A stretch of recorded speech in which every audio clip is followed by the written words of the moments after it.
know who gave us a fucking podcast, but it shouldn't have happened. Nope.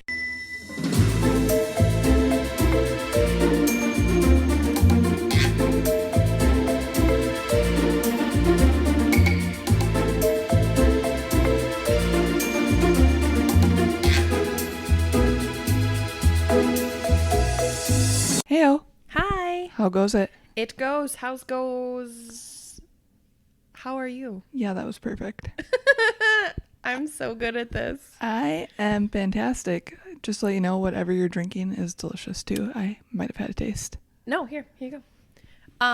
Thank you. It is knockoff apple pie. It is pure apple cider and Fireball, and it is quite literally the best thing ever. Yeah, those could definitely get dangerous. For sure. What are we talking about today, Allie? Well, I have a question for you. Yes. When I say dangerous dogs, what do you think of? Chihuahuas. Also that. What am I supposed to think of? Well, it kind of depends on if you think you should believe society or not. Well, I don't often believe in society's... I don't agree with society views. So... Would you say that there are breeds that are persecuted simply for their looks? Oh, yeah, without question. Yeah. So Oh, yeah. But I think also... Are we talking about dogs today? we're talking about dogs today. I'm so excited. No, we're actually talking about cats. Rude. I know. I sense your sarcasm. You know, it's weird that there's no judgment against cats. Oh, there's plenty of fucking judgment against cats. I mean, there are people who are not cat people. But then there's also... Here's the thing. There's less judgment about cats as an animal, and it's just pure judgment about the people who have cats. Yeah, also It's that. like crazy cat lady or like I love cats. There's no like in between. Yeah, there are no crazy dog people. That's a fucking lie. Okay, well, there's no... Okay, I don't see... You want to step back there? I don't think of a person walking around in a house coat and slippers talking to her dogs while getting the morning paper when you say crazy dog person. I think of somebody trying to walk 8 dogs of various sizes while controlling the whole outfit and not being dragged around by them. And see, I have a very specific mental image of crazy dog person, and we don't have to get into that, but it's real. So before we get into talking about dogs, which I'm very excited about because I do love me some dogs. I have such bad puppy fever. I want to be a dog mom so bad, but I'm breed racist. Mm-hmm. I just want to throw that out there for the listeners. What would you classify yourself as if you're not a crazy dog woman, but you're not a breed racist? What are you? I love all dogs, but there are definitely dogs that I would prefer, and it's dogs that are bigger than cats. But honestly, you could stick me in a room with any type of dog, and I will want to pet that dog. You're not wrong. I know that's true about you. I think my thing is like, I like specific dogs and their personality. So, for example, one of your dogs is a coonhound. Say his name. His name is Hank. Hanky Panky. Hankenstein. Cranky Pank. Handsome Hank. Panky. I am not particularly drawn to coonhounds, and yet I love that fucking dog. And he loves me. He's also kind of an asshole sometimes. But he loves me. He is obsessed with you. I know. And he's my baby. He's a good boy. He's such a good boy. But see, that's my point is like, I am breed racist. Although I love Hank, who is in a breed I don't particularly feel drawn to in any concept of the form. Hank is still one of my favorite fucking dogs. Mm-hmm. Then we have our other dog. Please tell me about your other dog. Miss Maple. Mapes? Is that really all we have for... No, because she's the dragon. She is a dragon. She's... They're not going to be able to hear that noise, but I'm leaving that in there. Allie's husband makes this noise when he imitates a dragon as their dog Maple, and it's literally the most amazing thing. We call her the stuffed sausage. She is. We also, we have less names for Maple, but we have more voices for her. That is true. I'm 3 times divorced, proud owner of a trailer home, cigarette chain smoker, Southern Belle. I'm wondering if we just lost, all 5 of our listeners. We got 2 more? Who ascribed to that description. I'm so sorry. I don't mean to offend anybody.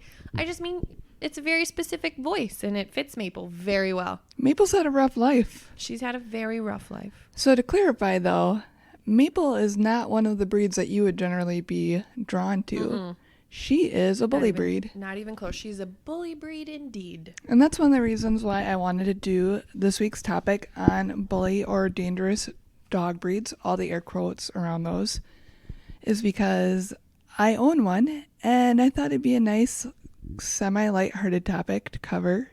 I love that idea. I can't wait to talk about bully breeds. And I think what's really interesting about this idea is what I'm most looking forward to about this conversation is that although I am breed racist, and I'm not that I'm sorry if that offends anybody. It's just how I am. I'm just very apprehensive around certain breeds. Again, I love dogs specifically, but as breeds as a whole, you're right. I am not drawn to pit bulls or any type of breed that looks very muscular. Mm-hmm. I'm also not drawn to floppy-eared dogs. I don't know why. I just not. I don't know. I don't want to snuggle them the same way.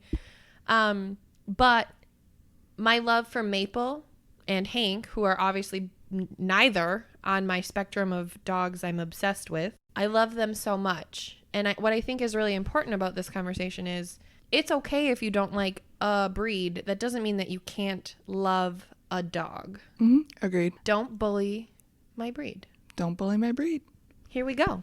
So one of the main things with Maple is she is a boxer and what we're assuming pit bull mix. Isn't she also maybe a little bit of blackmouth cur? We were thinking Rhodesian Ridgeback, but I don't think that's accurate. She looks like a forever puppy, you guys. I think she is a boxer and terrier of some sort. She's the cutest fucking thing. She is adorable, but here's the thing. A lot of people would look at her and see dangerous. That's true. Because she's got the blocky head. Mm-hmm. She has a more muscular body. She has a thin coat. Except she's a little fucking sausage. Well, she's stocky. Can't believe I'm trying to defend my dog's sense of honor. She's so perfect. But if you saw her running down the road and you didn't know her, she'd probably scare the shit out of me. Yeah. And it's interesting to me that people feel that way. And obviously there's a real reason for it. More recently, ever since dogfighting rings came to be more popular or well known, the stigma against bully breeds in particular has grown tremendously. So one thing that I kind of wanted to touch base on is there's a few different breeds that have been ostracized prior to the pit bull wave that has recently been taken up. Yeah. Do you know any of the dogs previous to pit bulls that were kind of the poster child for being a dangerous dog? I feel like I could guess. I would like to guess. Okay. May I guess? Of course. Can I have 3 guesses? Yeah.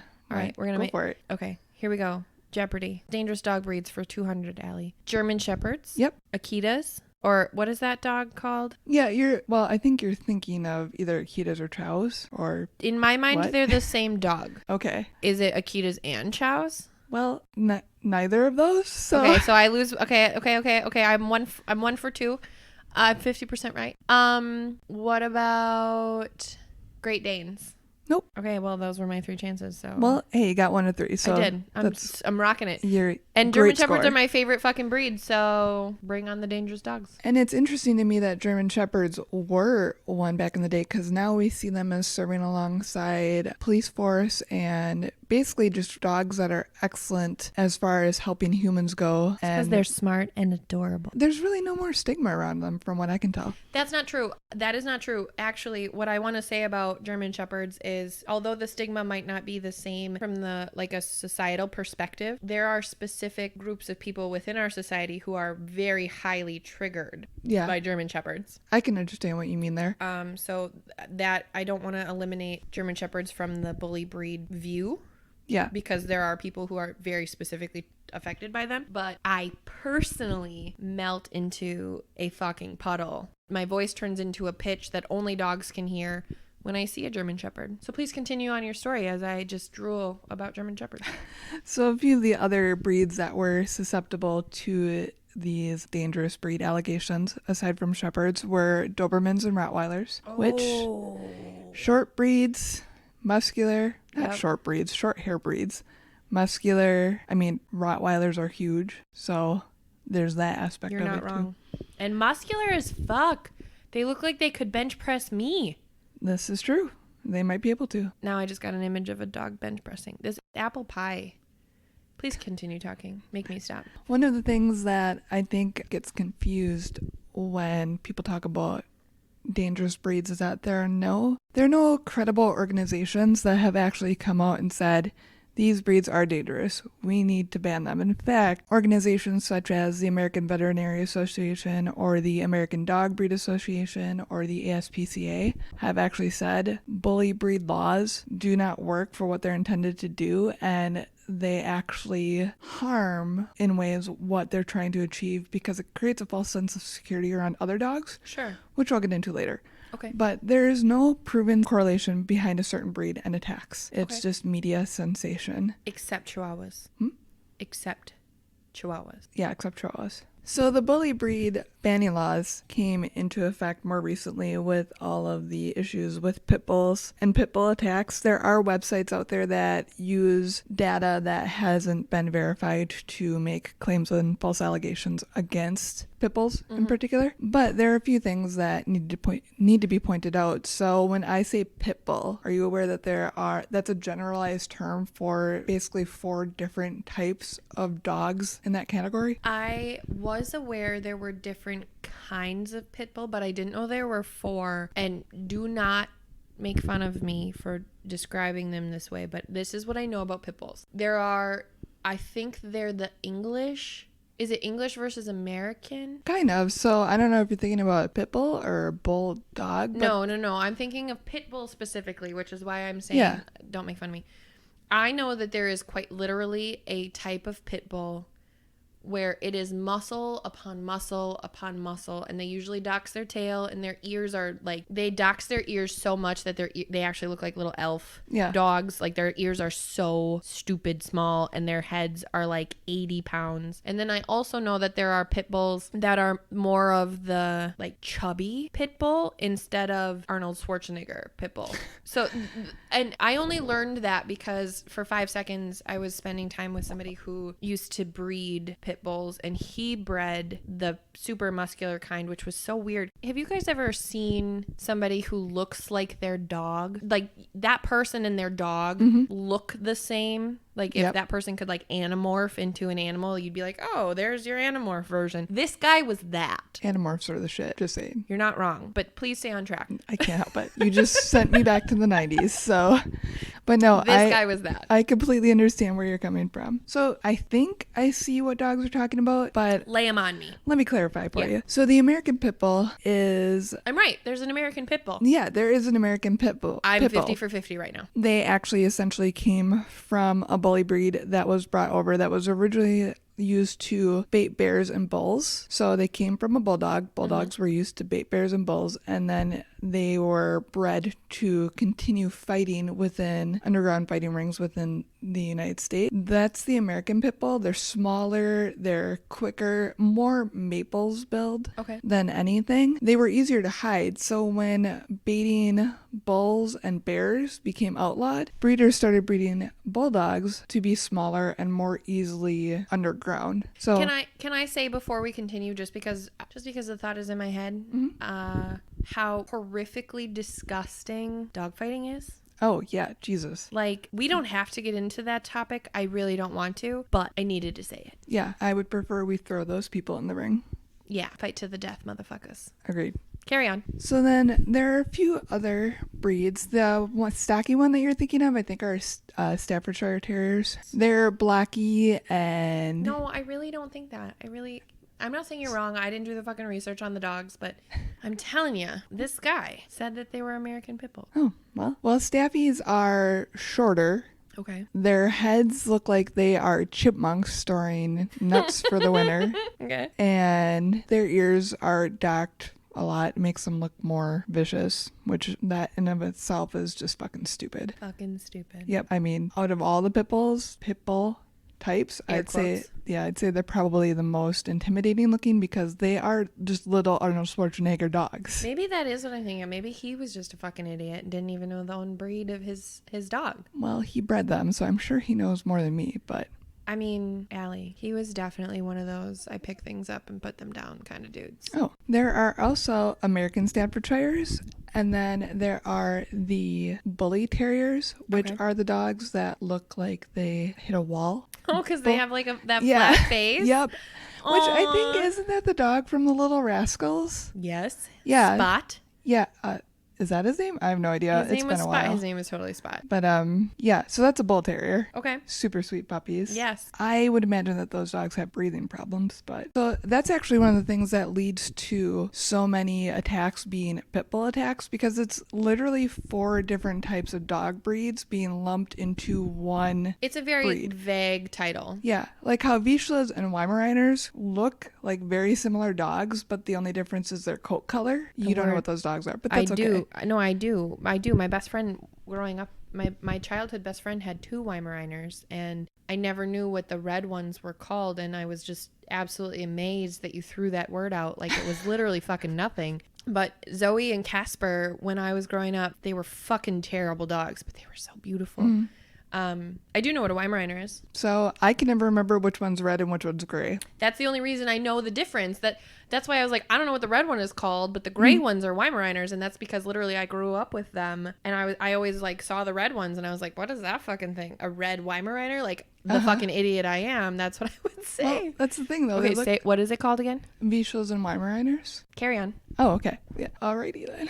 So using that as an example, it's as if you were to say, hey, this Weimaraner attacked somebody, but it looks like a Vizsla, so we're going to lump it in with Vizslas too. We're gonna be mad at all the dogs that look the same, red or silver. Exactly. They're, aside from being misassigned breeds lending to a higher instance of bites, there are some false facts that circulate around pit bulls in particular too. Bite pressure, people say that it has the highest bite pressure of any dog out there, and that's not the case at all. It has a bite pressure of around 250 forces. For context, a shark has a bite pressure of 600. Oh my goodness. Yeah, so significant difference there. Is that jaw locking thing real though? Nope, not real. I literally always thought it was. You know, and also what's crazy on this is I came across the myth that they have saliva that secretes like certain enzymes No. that makes their jaws lock. Stop. Yeah, like the shit that populates around these things is insane though. It doesn't make any sense whatsoever. But it creates news, so it picks it up and Sure. it's carried on. But as an example, German Shepherds have a higher bite force than pit bulls do. And I'm going to use pit bull from here on out because We've clarified. Yeah, We know what that's what we We've noticed. clarified what 4 categories we're talking about, but for the ease of the conversation, we're just going to continue to call them pit bulls because that's the premise of what we're talking about. on the flip side of that, there's also a myth that goes around calling pit bulls nanny dogs. I don't know if You know, ever I've heard that. I have heard that, but also I have heard like Saint Bernards, that's considered like a nanny dog. Like that's the nanny dog. Her name is Nanny. Yep. In Peter Pan. That fucking movie. I'm not sure on the St. Bernard side of it, but it's absolutely not true about pit bulls. I can't get a pit bull for a nanny. I mean, you could try. Mabel would. Oh, but Mabel would be a terrible nanny. I don't She know. would be good at like lunchtime. She takes care of Moose when he's wandering off where he shouldn't be. You know, and that's true, but also is she following him because she's waiting for him to drop food? That might not be untrue. I'm just saying, she's the fattest little thing I've ever seen. She's my favorite. On that side of it, though, the whole pit bull nanny dog thing isn't real. true. No, it was a statement that was made that was misconstrued for people. People ended up thinking that they would leave their children alone with their... Oh, shut up. Like they pit took bulls. it to that extent where they were like, here, dog, take care of my child. That's where they thought it came from. For instance, farming households and such that Yeah. had pit bulls would just leave their kids with their pit bulls Yeah. and be I can't good to imagine go. leaving my child with a pet and be like, here, you're in charge now. As I look at Axel, who is just as handsome as could be, I would never be like, Axel, you're in charge. Take care of Tiny. You got this. He'd be like, Mom, no. I don't think so. So one of the things that has led to the rise of pit bull bites being reported is the fact that they are extremely popular dogs now.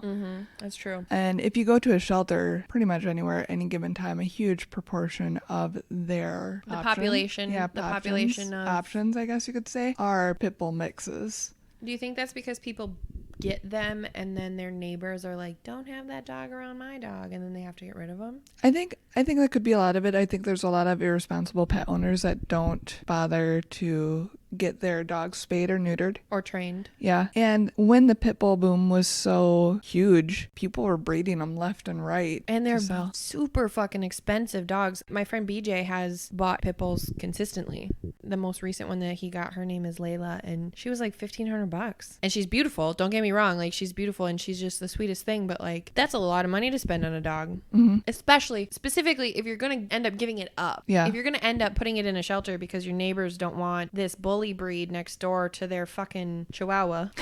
Okay, eat it like a snack. Like, that's a lot of money to invest in a dog that you can't or won't keep. Yeah. I think another thing too is there are specific types of people that are drawn to dangerous dog breeds that specifically get them to You scary motherfuckers. Yeah, to be scared to be not good towards a dog. I mean, dog fighting is still a real thing. Unfortunately. Mm-hmm. People see dangerous dog breeds as good guards, but they don't necessarily give the dog the socialization or the love that it deserves. So that's they just treat it like a weapon. It's a militarized animal. And in terms of dogs that are easier to obtain, that are intimidating, pit bulls are it. Like we said, they are all over in the shelters. Mm-hmm. So I definitely that breaks think my heart. That makes me really sad. Yeah, I definitely think that leads credence to it. Doesn't make them any less intimidating, but kind of gives them some. Sure doesn't make them any less intimidating.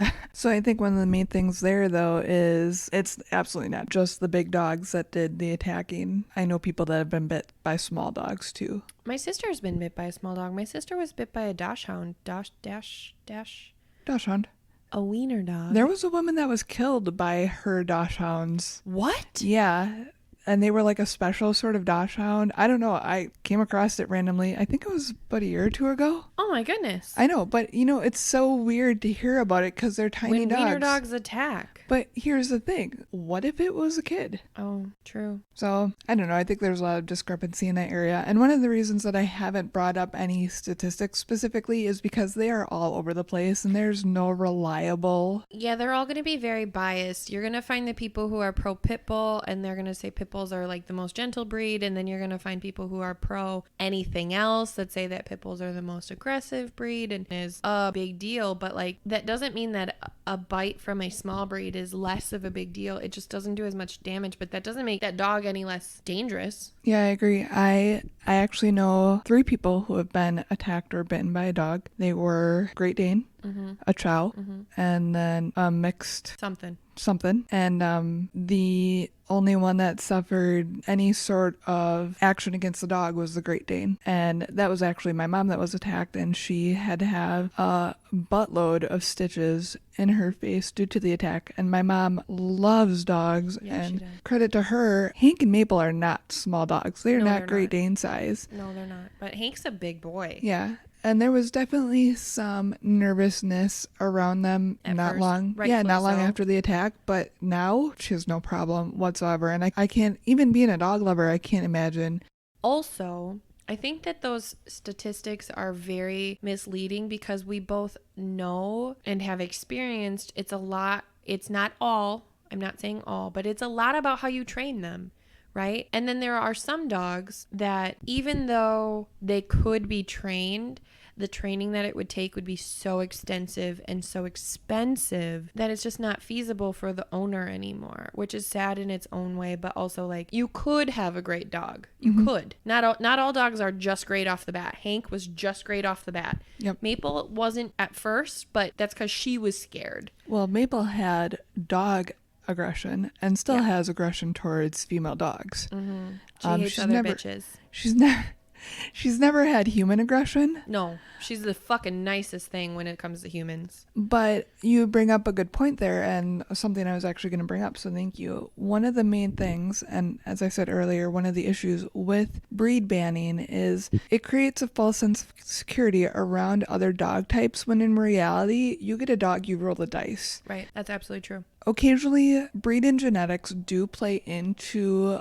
a lot of dogs' emotional state, I guess you could Right. say, or temperament is the better word, but it's never a guarantee. You are never guaranteed that because you get a lab, you're going to get a couch potato or a great dog for your kid. There's never a guarantee. And I think having that false sense of security around dogs is terrible. I would never leave a child alone in a room with a dog for prolonged periods of time, no matter how much I trust those dogs. I trust Hank and Maple 100%. I would never leave Moose alone with them for longer than a minute or two at a time. And also, I can directly attest to, we had a Lhasa Apso as a family. And this goes hand in hand with this conversation, not only in like the genetics and whatever, but also the personality. So we had this dog. His name was Jakers. Welcome to the Midwest. We had a dog named Jakers, and Lhasa Apso. And I was babysitting my sister. I was maybe 15 years old. My sister was 5, and I had left her alone downstairs with some pizza. I literally ran upstairs to message a cute boy on AIM, and that was that. I did just date myself. You're welcome. And I was gone literally for no more than 5 minutes. I ran upstairs to say something. That's it, period. And within that 5 minutes, my sister was screaming. Jake had an alpha dog issue. My sister was the smallest person in the house at the time, and he thought she was beneath him, even though she was still bigger than him.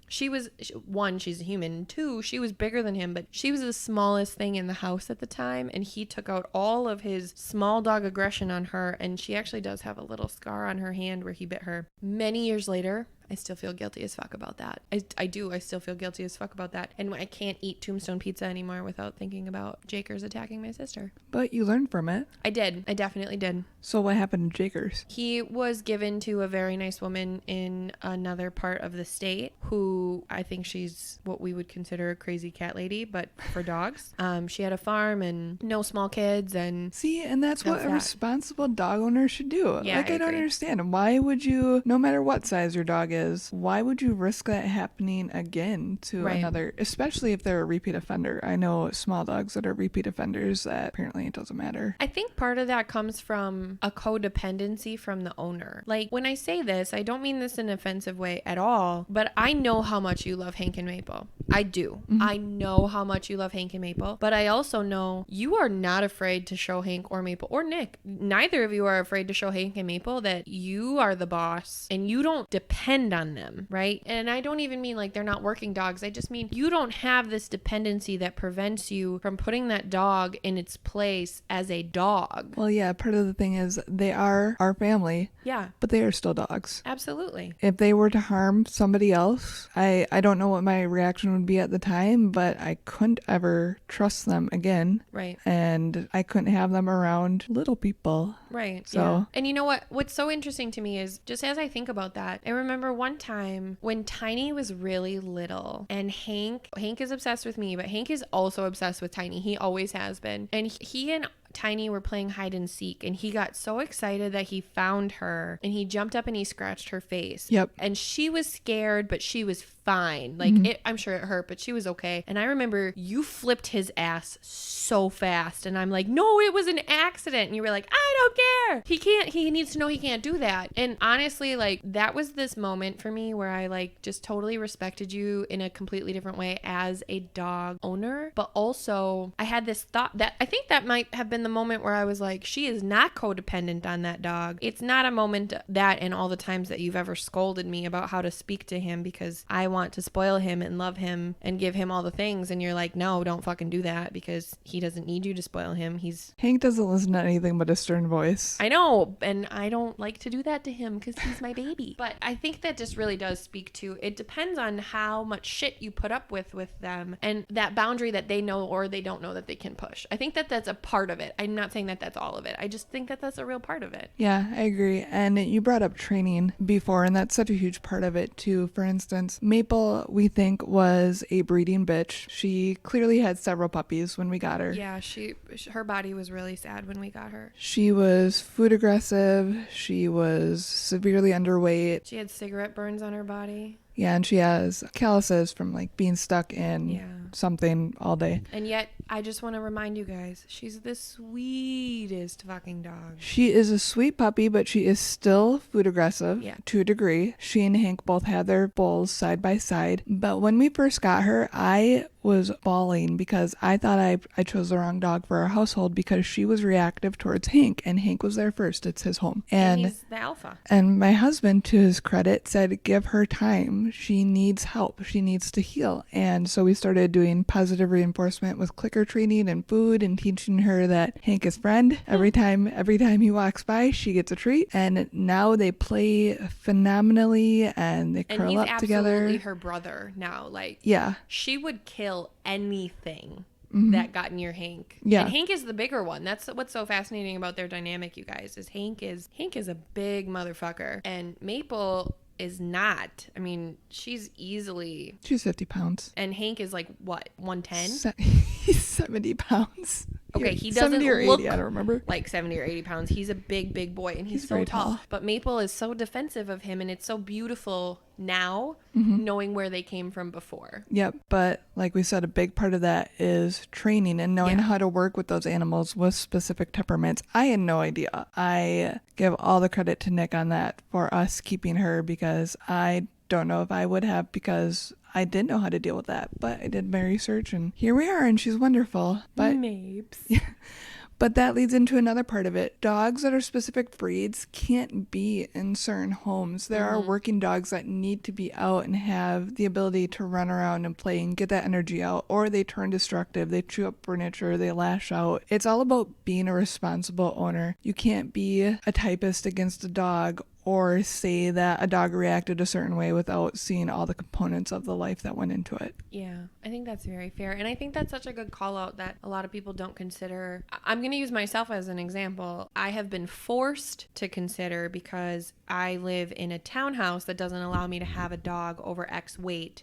Which is bullshit, I'd like to add. But at the same time, it has really forced me to have this conversation with myself of, okay, Celeste, you want a German Shepherd. You can't have it in this house. Here's the bar that you need to accomplish. Here's where you need to be, not only in life, but in a living situation and in a house to meet that goal. Some people don't really realize, like, okay, I want a German Shepherd that is a working dog. It needs a yard. It needs to be able to run. It needs tasks. It needs things to do. It needs a purpose. It is not going to just be like Axel, where it just wants to lay down and snuggle at all times. Like, that's not real. It's my job as a potential and future dog owner to really consider that and not act impulsively because I really fucking want this dog.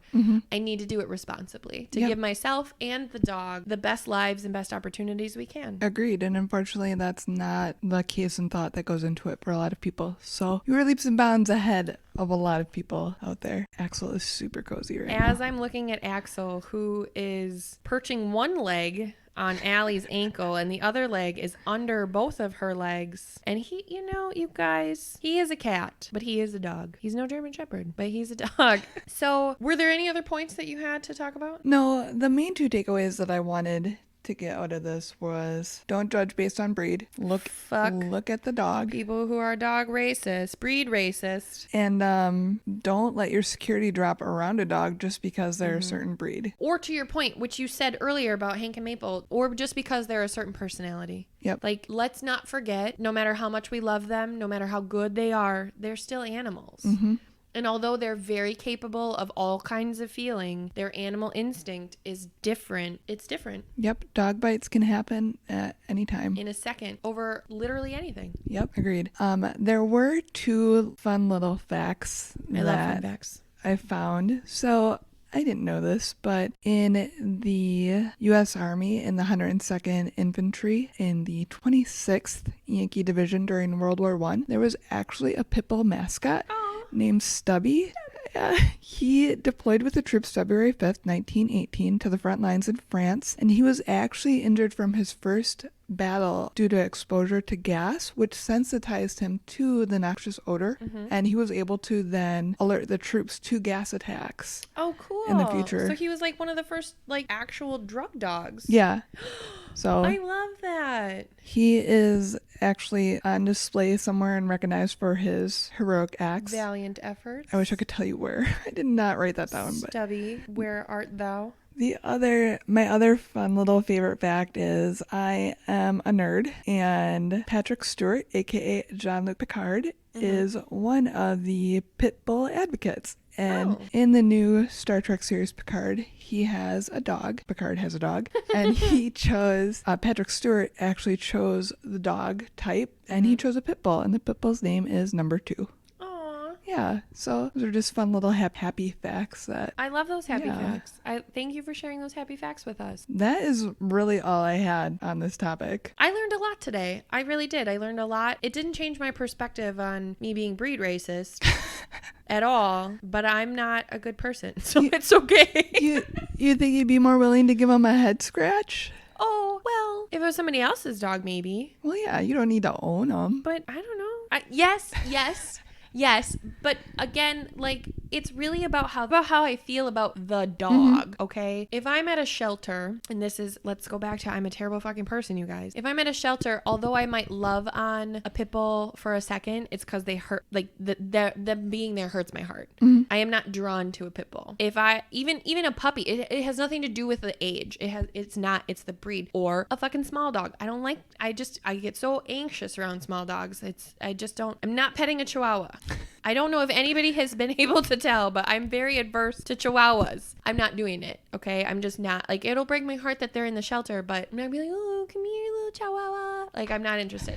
But then there are the breeds where I'm like, and I just die. And I just melt and I cry. I remember there was once upon a time, Petco or PetSmart, I don't remember, but one of the two did like in-store adoption for dogs. Yeah. I think this might still be a thing like nationwide, but it's not here anymore. And I used to take Tiny and we would go on like dog petting dates. And I remember there was this one time where there was this beautiful German Shepherd something. He had the body of a lab, but he had the face of a German Shepherd, and his name was Church. And I literally cried.